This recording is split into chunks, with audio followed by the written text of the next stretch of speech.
আসসালামু আলাইকুম। আমার আমি আব্বা দেখতে চায় যে শুক্রবার এটা দিন ট্যাঙ্কিটা কেমন। সকালবেলা উঠে আমার গাড়িটা নিয়ে গেছিলাম মিরপুর 10-এ। আর প্রথমত বলে রাখা ভালো যে আমি কেন বাইকটা নিয়ে গেলাম। আমার বাইকটাতে কিছুদিন যাবৎ বলতে কি ২-৩ মাস যাবৎ দেখতেছিলাম যে ট্যাঙ্কির ভিতরে অনেক ময়লা জমেছে। সো সেই ময়লা পরিষ্কার করব বলতে বলতে ২ মাস পেরিয়ে গেছে, তবুও ময়লাটা পরিষ্কার করা হয়নি। তারপর হঠাৎ করে যাবো ভাবলাম, যে বৃষ্টি শুরু হয়ে গেছে, বৃষ্টি হয়, কালকে বৃষ্টি হয়, আজকে বৃষ্টি হয়, এই বৃষ্টি করতে করতে যাওয়া হয়নি। তো হঠাৎ করে শুক্রবার দিন আসলাম। শুক্রবার দিন চিন্তা করলাম কোথায় যাব। প্রথমে চিন্তা করছিলাম যে বংশাল যাব, বংশাল যাওয়ার কথা ভাবলাম। পরে একটা ছেলেকে জিজ্ঞাসা করলাম যে বংশাল কি শুক্রবার দিন খোলা থাকে কিনা। পরে সে বললো যে ভাইয়া বংশাল তো শুক্রবার দিন খোলা থাকে না, তারপর আপনি যদি যান তাহলে কাজ করে আসতে পারবেন, কারণ কিছুটা দোকান খোলা থাকে। আর যদিও কিছুটা দোকান খোলা থাকে সেহেতু আপনার কাছ থেকে টাকা বেশি রাখবে। আর আপনার যদি অন্যান্য সময় যান তাহলে দেখা যাবে যে অত টাকা বেশি লাগবে না, কারণ সব দোকান খোলা থাকবে, তখন তো আর ওরা ওইভাবে চার্জ করতে পারবে না আপনাকে।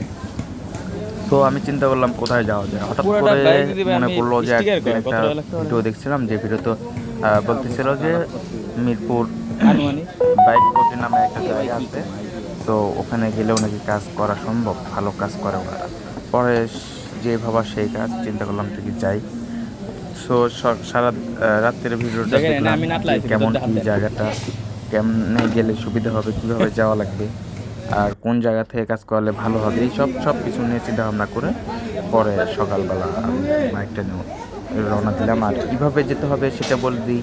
সেটা হলো, আপনি যদি মহাখালী থেকে আসেন তাহলে আপনার মহাখালী দিয়ে আগারগাঁ হয়ে যদি ঢোকেন তাহলে আগারগাঁ দিয়ে মিরপুর 10-এর মধ্যে থেকে বামে ঢুকে রিক্সাওয়ালাকে জিজ্ঞাসা করলে হবে এখানে বাইক কোটি কোথায়, তাহলে দেখিয়ে দেবো। আর যদি আপনি মিরপুর 1-2 থেকে আসেন তাহলে মিরপুর 10-এ ঢুকতে হবে না, তারই আগে ডান পাশে আপনি ঢুকলেই দেখবেন যে ওখানে বাইক ভর্তি লেখা আছে।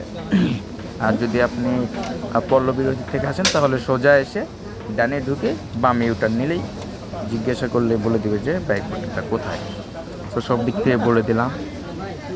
তো আমি এইভাবে গেলাম, যাওয়ার পরে ওখানে এই যে যেটা কাজ করতেছে এই কাজটা আর কি দুইজনে করে। সেটা হলো একজনে খুলে দেয়, খুলে দেওয়ার জন্য যে আমারটা খুলে দিল, আর খুলে দেওয়া আর লাগাই দেওয়া এই লোকটা নিল হলো আপনাকে আমার কাছ থেকে 400 টাকা। খুলে দিবে শুধু আর লাগিয়ে দেবে, এটা 400 টাকা নেবে। আর যে কাজটা করলো, আমার কাজটা যে করলো আর কি, ট্যাঙ্কি পরিষ্কার করছিল, যে ট্যাঙ্কি পরিষ্কার করছিল সে টাকা নিছিল হলো আপনার 1600 টাকা। দেন এটা খোলা হয়ে যাওয়ার পরে আমি ট্যাঙ্কিটা নিয়ে গিয়ে দিয়েছিলাম যে এই লোকের কাছে। আর এই লোকটা এখানে খুব ভালো কাজ করে, এর নাম হলো মোহাম্মদ আলী।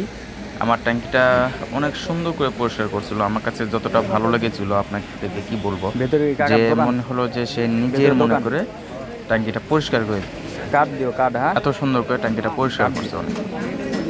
সো পরিষ্কার করার জন্য অনেক কিছু করছে উনি। আমার ট্যাঙ্কিটা প্রথমে বন্ধু বলছে বান্ধব যে আইতে ভাইয়া চাই তো। আপনি কি শুধু ওয়াশ করাবেন, ভিতরে কেমিক্যাল দিয়ে ওয়াশ করাবেন? আমি জিজ্ঞাসা করলাম যে কোনটা করলে ভালো হবে। উনি বললো যে ভাইয়া দেখেন আপনার ট্যাঙ্কির ভিতরে কেমন ময়লা আছে সেটা তো আমি জানি না, তারপর যদি আপনি ট্যাঙ্কিটা খুলে পরিষ্কার করেন তাহলে দেখা যাবে যে ট্যাঙ্কিটার ভিতরে কী রকমের ময়লা আছে সেটা আমিও দেখলাম, আর সেইভাবে পরিষ্কার করতে পারবো। সো আমি চিন্তা করলাম যে ওটাই ভালো হবে, কারণ আমিও জানি না আমার ট্যাঙ্কির ভিতরে কী অবস্থা, কিন্তু যতটুকু আমি জানি আমার ট্যাঙ্কির ভিতরে কী অবস্থা আছে ততটুকু থেকে তো আমার মাথা শিউরে উঠছিল। এতটাই ভয়ঙ্কর অবস্থাটাই, এতটাই ময়লা ভিতরে। তো যাই হোক, ওনাকে বললাম যে পুরোটা খুলে পরিষ্কার করেন। পরে যে উনি গ্যান্ডিং মেশিন দিয়ে কাটলো, কাটার পরে যে কেমিক্যাল দিল, কেমিক্যালের ভিতরে দেখলাম যে সার্ফ এক্সেল দিছে। সার্ফ এক্সেল দিয়ে সেটা অনেকক্ষণ ধুলাইলো, অবশ্য যেখানে যেখানে জমকার আছে কিংবা মরিচা পড়ে গেছে ওগুলোর মধ্যে লাগাইলো যাতে সব জায়গাতে লাগে। আর ওটা লাগলে নাকি কেমিক্যালটা লাগার পর নাকি আপনার ওই কী বলে জমকারগুলো নরম হয়, আর নরম হয়ে যাওয়ার পর সেটা ডলার দিলে পড়ে যায়, পরিষ্কার হয়ে যায়। তারপরে ওখানে রাইখা দিল যেন ভিজুক ভালো করে, ভিজার পর কাজটা উনি শেষ করবে। পরে পরিষ্কার আবার হাতে নিল, পরিষ্কার করলো, পরিষ্কার করার পরে আবার সেই ট্যাঙ্কিটা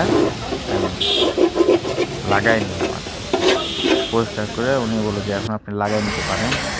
আর লাগানোর জন্য তো বোঝেনি কই যাওয়া লাগে, দেখেন সুন্দর করে এত সুন্দর কাজ করছে উনি, আমি পুরাই অবাক যে উনি এত সুন্দর কাজ করবে।